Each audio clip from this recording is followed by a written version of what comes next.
അവള് കാണിച്ചു കൂട്ടിയ അഹങ്കാര നിമിത്തം കളരിക്കലെ കാരണവരായ എന്റെ അമ്മ ഇപ്പൊ ഹോസ്പിറ്റലാ. ഹോസ്പിറ്റലോ? നിങ്ങൾ എന്തൊക്കെയാ പറയുന്നേ?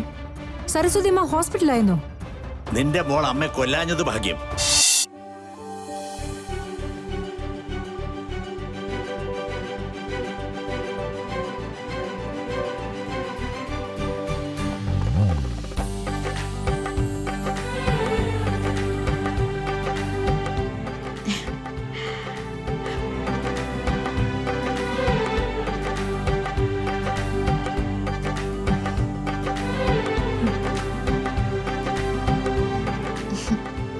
പനിയുണ്ടോ? ഇല്ല. നിന്നോട് ആരാ പറഞ്ഞേ ഇപ്പൊ വന്നെന്റെ പനി നോക്കാൻ? അമ്മ നേരത്തെ കയറി കിടന്നു, ക്ഷീണാണെന്നൊക്കെ സുനന്ദേച്ചി പറഞ്ഞു. മനുഷ്യരായ ഇടയ്ക്കൊക്കെ ക്ഷീണം തോന്നില്ലേ? അതിപ്പോ നിനക്കും തോന്നില്ലേ? ഞാനിപ്പോ ഒന്ന് തൊട്ടു നോക്കിയതുകൊണ്ട് എന്താ കുഴപ്പം?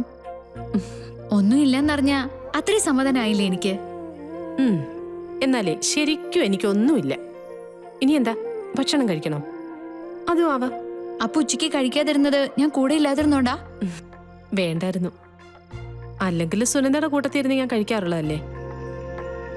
ഒരു ദിവസം ഒരു നേരം കഴിച്ചില്ലാന്ന് വെച്ച് അതേ പിടിച്ച് ഒരുപാട് സംസാരിക്കാൻ നിക്കല്ലേ. അലിഞ്ഞു തിരിഞ്ഞ് നടന്നതല്ലേ. പോയി കുളിച്ചിട്ട് വാ. എന്നിട്ട് നമുക്ക് രണ്ടുപേർക്ക് ഒരുമിച്ച് ഭക്ഷണം കഴിക്കാനിരിക്കാം. അപ്പം നിനക്ക് നോക്കാലോ ഞാൻ എന്തൊക്കെ കഴിക്കുന്നു, എത്ര കഴിക്കുന്നു എന്നൊക്കെ. ആ, ഒരു നേരം പട്ടിണി കിടന്നാലോ സംസാരം നല്ല ഉഷാറാ. അല്ലാണ്ട് പറ്റുമോ? ഇല്ലെങ്കിൽ നീ എന്നെ പിടിച്ച് ആശുപത്രി കൊണ്ടുപോയില്ലേ? എന്നിട്ട് ആ ഡോക്ടർമാര് മനുഷ്യന് മനസ്സിലാകാത്ത കുറെ കാര്യങ്ങൾ അങ്ങ് പറയും. ആ, അപ്പൊ ഡോക്ടർമാരെ പേടിയുണ്ട്. ഇനി അവരെയായിട്ട് എന്തിനാ പേടിക്കാതിരിക്കുന്നേ? ബാക്കി എല്ലാവരെയും പേടിക്കുന്നില്ലേ? അതെ, ഞങ്ങൾക്കിന്ന് നല്ല കച്ചവടം നടന്നു. ഞാനും ദുബായ് മാമനൊക്കെ അതിന്റെ ഒരു സന്തോഷത്തിലാ. ഞാനേ വേഗം കുളിച്ചിട്ട് വരാം.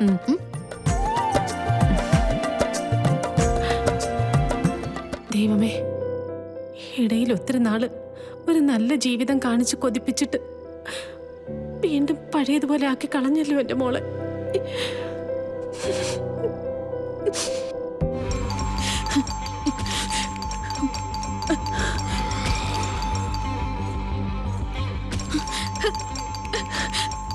ആരാ സിനി? ഞാൻ നോക്കാം മാം.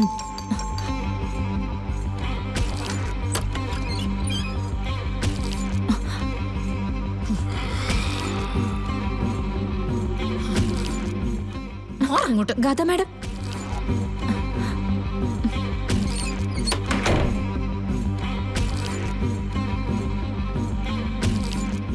ആ മോളെ,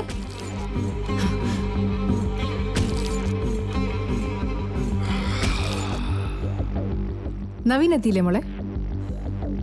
ഞാൻ ചോദിച്ച കേട്ടില്ലേ, നവീൻ വന്നില്ലേന്ന്? ഗാഥ, നീ വീണ്ടും എന്തെങ്കിലും പ്രശ്നം ഉണ്ടാക്കിട്ട് വന്നാ? എനിക്കൊന്ന് കിടക്കണം. അതെ, കാര്യം എന്താന്ന് വെച്ചാ പറഞ്ഞിട്ട് പോ. അവിടെ എന്തെങ്കിലും പ്രശ്നം ഉണ്ടായിട്ടുണ്ടെങ്കിൽ എന്നോട് പറ. എനിക്കൊന്ന് കിടക്കണം എന്ന് ഞാൻ പറഞ്ഞില്ലേ? എന്തോ പ്രശ്നമുണ്ട് മാം. അല്ലെങ്കിൽ ഗാഥ മാഡം ഇങ്ങനൊരു വരവ് വരില്ല. അവർ രണ്ടുപേരും ഹാപ്പി ആയിരുന്നല്ലോ, പിന്നെന്താ സംഭവിച്ചത്?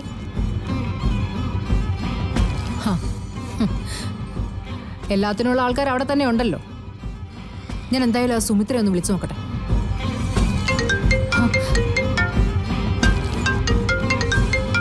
നവീന്റെ അച്ഛൻ ഇങ്ങോട്ടേക്ക് വിളിക്കുന്നു. ഹലോ, മോള് സേഫായോടെ എത്തിയ സിത്താരെ? എത്തി. അതെന്താ മോൾ അവിടെ നിന്ന് ഇങ്ങോട്ട് പോകുന്നത്? ഞാൻ സുമിത്ര വിളിക്കാനായിട്ട് തുടങ്ങുമായിരുന്നു. ഇനി ആരെയും വിളിക്കേണ്ട കാര്യമില്ല. മോളവിടെ സിത്താരയുടെ അടുത്ത് തന്നെ നിന്നാ മതി. എന്താ കാര്യം ഞാൻ ചോദിച്ചില്ലേ? കാണിച്ചു കൂട്ടിയ മര്യാദകേട് എന്തൊക്കെയാണെന്ന് മോളോട് എന്നെ ചോദിച്ചാ മതി സിത്താര. അവള് കാണിച്ചു കൂട്ടിയ അഹങ്കാര നിമിത്തം കളരിക്കലെ കാരണവരായ എന്റെ അമ്മ ഇപ്പൊ ഹോസ്പിറ്റലാ. ഹോസ്പിറ്റലോ? നിങ്ങൾ എന്തൊക്കെയാ പറയുന്നേ? സരസ്വതി അമ്മ ഹോസ്പിറ്റലായിരുന്നോ? നിന്റെ മോൾ അമ്മയെ കൊല്ലാഞ്ഞത് ഭാഗ്യം. ഞാൻ പറഞ്ഞല്ലേ സിത്താരെ, നിന്റെ ഭ്രാന്ത് പിടിച്ച മകള് ഞങ്ങളുടെ കുടുംബം ഇല്ലാതാക്കാനാ വന്നിരിക്കുന്നെന്ന്. ഇനി അവളോട് ഈ കുടുംബത്തിൽ ആർക്കും ക്ഷമിക്കാൻ പറ്റില്ല. ഹലോ,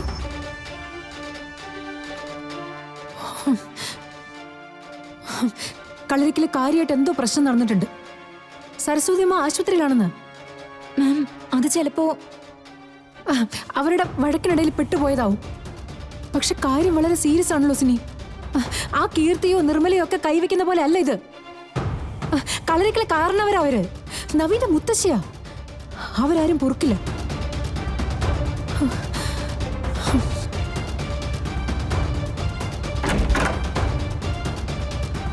ഗാഥ, ഗാഥ, എന്താ മമ്മി? കളരിക്കൽ എന്താ സംഭവിച്ചേ?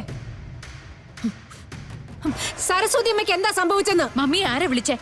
നവീന്റെ അച്ഛൻ നന്ദഗോപാൽ. അയാള് പിന്നെ അവിടെയുള്ളവരെ ന്യായീകരിച്ചല്ലേ സംസാരിക്കൂ. വന്ന് കയറി നിന്നോട് ഞാൻ ചോദിച്ചല്ലോ, നിനക്ക് എന്താ പറയാനുള്ളതെന്ന്. എന്തെങ്കിലും നീ എടുത്ത് പറഞ്ഞോ? ഗാഥ, നീ സരസ്വതി അമ്മയെ ഉപദ്രവിച്ചോ? അവർ തള്ളിയിട്ടൊന്ന്. മമ്മി കുഴപ്പമുണ്ടാക്കിയത് അവരാണ്. കുഴപ്പമുണ്ടാക്കിയത് ആരെന്നല്ല, അവരെ നീ തള്ളിയിട്ടോ ഇല്ലയോ? അതാ എന്റെ ചോദ്യം. ആ, എനിക്ക് ദേഷ്യം വന്നപ്പോ എനിക്ക് അങ്ങനെയൊക്കെ ചെയ്യേണ്ടി വന്നു. പകരം നവീനും ചെയ്തല്ലോ. എന്നെ തള്ളിയുടെയും തല്ലുകയോ ഒക്കെ ചെയ്തു. അതിനെ കുറിച്ചൊന്നും മമ്മിക്ക് അറിയണ്ടേ? എനിക്ക് എന്റെ ഐഡന്റിറ്റി പ്രശ്നമാണ് മമ്മി. എനിക്ക് ഗാഥ ശ്രീനിവാസ് ആയിട്ട് മാത്രമേ ജീവിക്കാൻ പറ്റൂ. നിർത്തടി. ഗാഥ ശ്രീനിവാസ, ഗാഥ ശ്രീനിവാസ്, അങ്ങനെ ഒരു പേര് നീ സ്വന്തമായിട്ട് ഉണ്ടാക്കിയതാ? അല്ലെങ്കിൽ തന്നെ നീ എന്താ സ്വന്തമായിട്ട് നേടിയിട്ടുള്ളത്? ചെലവാക്കാനുള്ള പണമുണ്ട്, നിനക്ക് വേണ്ടി ഫൈറ്റ് ചെയ്യാൻ ഞാനുണ്ട്. അതല്ലാതെ എന്താ നിന്റെ ഐഡന്റിറ്റി? എന്താ നിന്റെ നേട്ടം? എന്റെ അടുത്ത് പറഞ്ഞതാ. മമ്മി വെറുതെ എന്നെ ദേഷ്യം പിടിപ്പിക്കല്ലേ. ഇതുവരെ ഞാൻ നിന്റെ അടുത്ത് മുഖം നോക്കി ഇങ്ങനെ ചോദിക്കാതിരുന്നതാ പ്രശ്നമായത്. നീ പലപ്പോഴും പറയുന്നുണ്ടല്ലോ, ഗാഥ ശ്രീനിവാസ് വിട്ടുവീഴ്ച ചെയ്യുന്നു, ഗാഥ ശ്രീനിവാസ് സഹിക്കുന്നു എന്നൊക്കെ. എന്താ നീ സഹിച്ചിട്ടുള്ളത്? ഒന്നുമില്ല. എന്തപ്പം മമ്മിയുടെ പ്രശ്നം? എന്താ ഞാനിനി ചെയ്യണ്ടേ? കളരിക്കൽ കുടുംബത്തിലുള്ളവരുടെ അടുത്ത് മാപ്പ് പറയണം. അവിടെയുള്ള സകലരുടെ അടുത്തും കാല് പിടിച്ച് നീ മാപ്പ് പറയണം. എനിക്ക് ബുദ്ധിമുട്ടാണ്. ഓക്കെ, അങ്ങനെയാണെങ്കിലേ നിന്നെ ഇവിടെ നിർത്താൻ എനിക്കും ബുദ്ധിമുട്ടുണ്ട്. വെറുതെ ഭ്രാന്ത് കാണിക്കരുതേ. അതെ, എനിക്ക് ഭ്രാന്ത. ഇത്രനാളുവേ എനിക്ക് സ്നേഹം കൊണ്ടുള്ള ഭ്രാന്തായിരുന്നു. ഇനി ഇങ്ങനെ എനിക്ക് മുമ്പോട്ട് പോകാൻ പറ്റില്ല. ഇങ്ങോട്ട് വന്നേ. മമ്മി മാം വേണ്ട മാം വേണ്ട. സിനി, എന്നെ കൺട്രോൾ ചെയ്യാൻ നോക്കല്ലേ. ഞാൻ ഇവൾക്ക് വേണ്ടി സഹിക്കുന്ന അത്രയൊന്നും ഒരമ്മയും ഒരു മക്കൾക്ക് വേണ്ടി ഇതുവരെ സഹിച്ചിട്ടുണ്ടാവില്ല. വേഷം കിടിച്ചോളൊന്നും സത്യസന്ധത ഇല്ലാത്തോളൊന്നും സിത്താര ശ്രീനിവാസിനെ കുറിച്ച് മറ്റുള്ളവരെല്ലാരും പറഞ്ഞു നടക്കുന്നതേ അത് ഇവക്ക് വേണ്ടി മാത്രം ഞാൻ ഉണ്ടാക്കിയതാ. അതുപോലും തിരിച്ചറിയാത്ത ഇവള് മനുഷ്യനാണോ മൃഗമാണോ? ഇനി എനിക്കിങ്ങനെ ഒരാളുടെ അടുത്തും കോംപ്രമൈസ് ചെയ്യാൻ പറ്റില്ല. നിന്നോടല്ലേ വരാൻ പറഞ്ഞേ? നിന്നോട് വരാൻ പറഞ്ഞേ? വരാനല്ലേ പറഞ്ഞേ? മാം